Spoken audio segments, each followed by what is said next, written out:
So I have a confession. When Kevin McCarthy assumed speakership, I didn't know who he was. I'm in Pennsylvania. We have three things. We have lots of candy, we have pierogies, and we have our own problems. Health Secretary Rachel Levine, that's us. That's the whole country's problem now, and that started in Pennsylvania. I did know that Bryson Gray had a song about Kevin McCarthy. He made some compelling points to a great beat. Kevin McCarthy came into a speakership that maybe it wasn't going to be great. See the GOP going outside. I seen Kevin McCarthy rock a Ukraine flag, and he blamed Trump for Jan 6. Oh, he big mad. Democrats work with the rhinos for the big bad, and that's the uniparty. Here, Klaus Schwab, puppet World Economic Forum. We keep paying taxes, and they giving Ukraine every dime. And how we gonna drain the swamp if we support them every time? And between McCarthy and Gaetz, they're both coming from very different backgrounds. McCarthy is coming from a working class background. He got very lucky. My journey is coming out of high school, not getting a scholarship, parents not having the money to send you to college. So you had to become an entrepreneur to take your way there. Banks not having the capital to be able to lend. Fortunate enough to win the lottery, but it's $5,000. Put that into the stock market, took a risk. But then I went out and created a small business. Lo and behold, I found the regulations hold me back. But when I became that entrepreneur, I didn't take a job. I created. At the end of 2 years, I had enough money to pay my way through college. He doesn't quite acknowledge how much luck played into his success. He kind of mentions it's a passing thing. But he got lucky, but he capitalized on that luck and turned it into success. And that's been his career. He's in California, so it's unrealistic that any Republican in such a Democratic-controlled area like California wouldn't assume that they would be working with Democrats, because there's just no way to get anything done when you're from a state like California. Now, Gaetz is from Florida, so he has a little more indignation and control. He is a legacy politician, so, he has the indignation that comes with, we're supposed to get stuff done. We should know how to do things. Mr. Speaker, you are out of compliance with the agreement that allowed you to assume this role. The path forward for the House of Representatives is to either bring you into immediate total compliance or remove you pursuant to a motion to vacate the chair. We have had no vote on term limits or on balanced budgets as the agreement demanded and required. There's been no full release of the January 6 tapes, as you promised. There has been insufficient accountability for the Biden crime family, and instead of cutting spending to raise the debt limit, you relied on budgetary gimmicks and rescissions so that you ultimately ended up serving as the valet to underwrite Biden's debt and advance his spending agenda. Mr. Speaker, you boasted in January that we would use the power of the subpoena and the power of the purse. But here we are, 8 months later, and we haven't even sent the first subpoena to Hunter Biden. Only thing the 118th Congress is known for at this point is electing Kevin McCarthy Speaker and underwriting Biden's debt. And unfortunately, there's only one of those things we can remediate at this time. Our leadership right now is asking us to vote for a continuing resolution. A vote for a continuing resolution is a vote to continue the Green New Deal, a vote to continue inflationary spending. Mr. Speaker, we told you how to use the power of the purse. Individual, single subject spending bills that would allow us to have specific review, programmatic analysis, and that would allow us to zero out the salaries of the bureaucrats who have broken bad, targeted President Trump, or cut sweetheart deals for Hunter Biden. September 30th is rapidly approaching, and you have not put us in a position to succeed. There is no way to pass all the individual appropriations bills now, and it's not like we didn't know when September 30th was going to show up on the calendar. I must be better, you must be better, and this House must be better, for it is the last best hope for tens of millions of Republicans. Gaetz, hold the line. He's also very young. He's my age, which is baby age in politician. And how we gonna drain the swamp if we support them every time? You can always count on Americans to do what's right after they exhausted every other option. It is very clear that I tried every possible way, listening to every single person in the conference. When we went to vote on appropriations bills you didn't think we could pass, we passed them. It was tough, but we got it through. We made sure we came down the last hour. Would I have wanted the bill we put on the floor yesterday that would secure our border, cut wasteful spending? Yes, I did. But I had some members in our own conference that wouldn't vote for that. So if you have members in your conference that won't let you vote for appropriation bills, doesn't want an omnibus, and won't vote for a stopgap measure, so the only answer is to shut down and not pay our troops, I don't want to be a part of that team. I want to be a part of a conservative group that wants to get things done. But I think we need to look forward. We need to have a budget. We need single subject spending bills. We need to put downward pressure on the spending that's causing so much inflation. And if we do that, the House of Representatives will be a stronger institution next week. It's not necessarily that both of them are coming to the table being wrong. It's just a question of broken promises and how accountable people have to be held for the circumstances that they made those promises in. The Republican Party is incredibly diverse. The Republican Party includes Caitlyn Jenner. It includes Blair White. It includes porn star Brandy Love, who was kicked out of the GOP conference because there's minors, and she was promoting her business also. So the conservative Christians did not like that, and the people with decency, because, again, she was promoting her porn star business to minors. That was not cool. She should have done that at the Democrat convention. I think the concept that the Republicans should be a unified party is a little bit ridiculous. We are a two-party system, both parties representing a huge demographic of very different people. I don't think we should ever be like the Democrats, where we're just like, here's our party line. You vote blue no matter who. I think that's the stupidest thing ever. They're looking to blame someone else for their own civil war.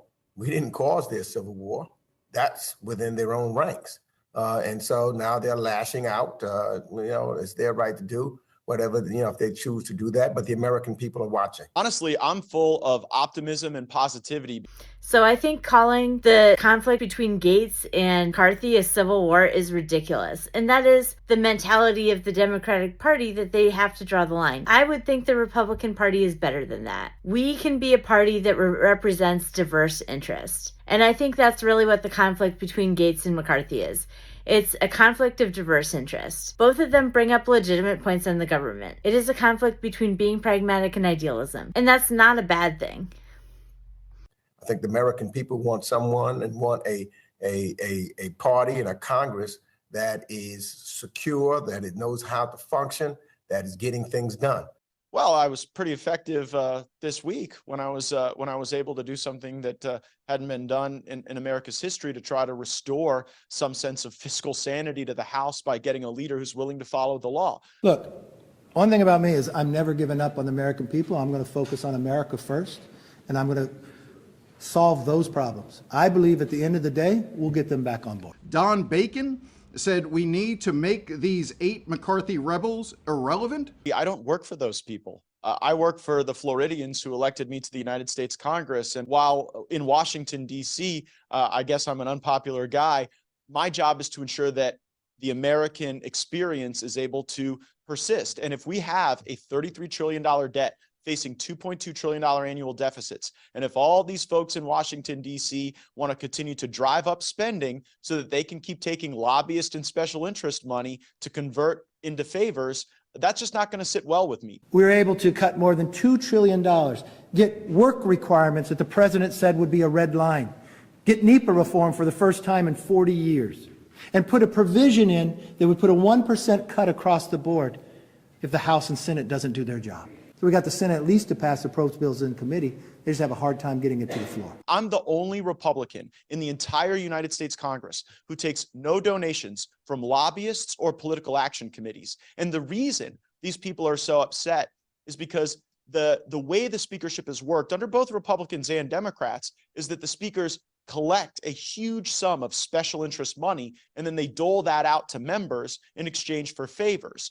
I have disrupted that economy by removing Kevin McCarthy, and now I think we can have a more just, honest, open, and faithful public service ethic in the Congress that puts the people over the special interests. And we have a president that has only been to the border one time in 50 years, but went to Cafe Milano twice with Hunter Biden's business partners and got $3 million for it, and his son got a new Porsche.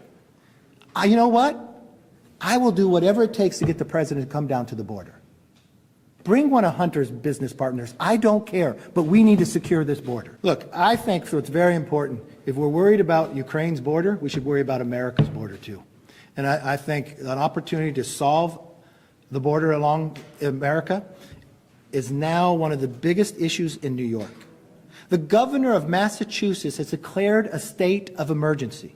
The governor of New York tells people to go somewhere else. The mayor of New York City says it's destroying, which many in this country believe is one of the greatest cities America has. But that in the continuing resolution, you were angry because, in part, McCarthy had to rely on Democratic votes to get it passed. More Democrats voted for it than Republicans. And yet, in order to oust him as Speaker, you and your fellow 7 Republicans had to align with Democrats to work to remove the Speaker.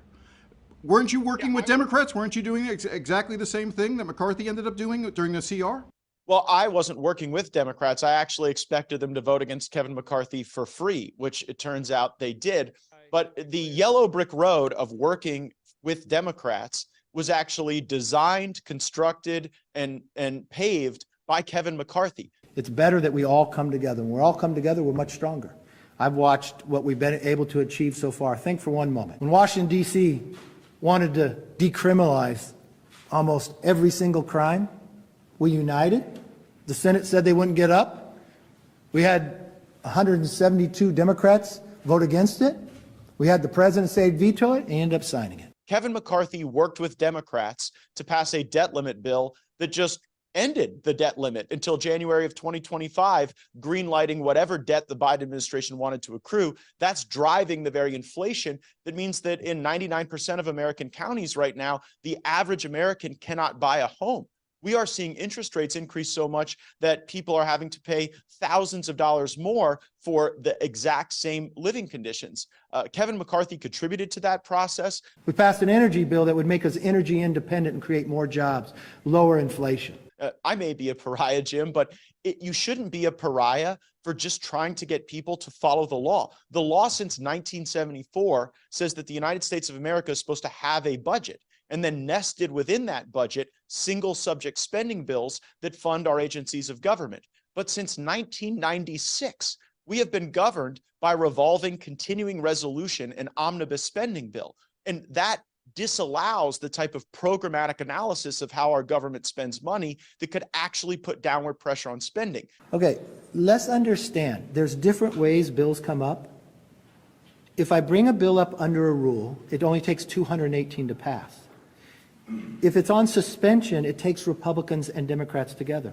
We had the majority of the Republicans voting for it. When the lawmakers in this country just take one up or down vote on funding every disparate agency of government at once, there's no real chance to tweeze out the things that are not efficacious or helpful to the American people. But let's put in perspective. What happened prior to the bill?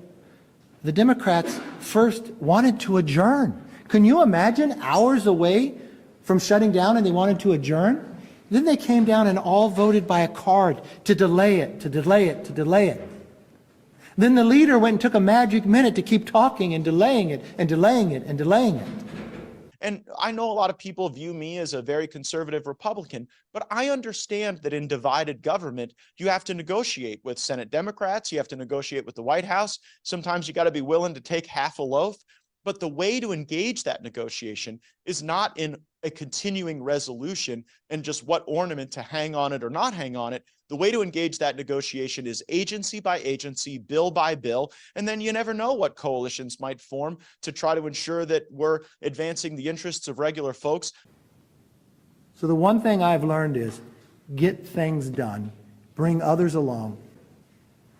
So I think at the end of the day, we kept the government open, kept paying our troops to finish the job we have to get done.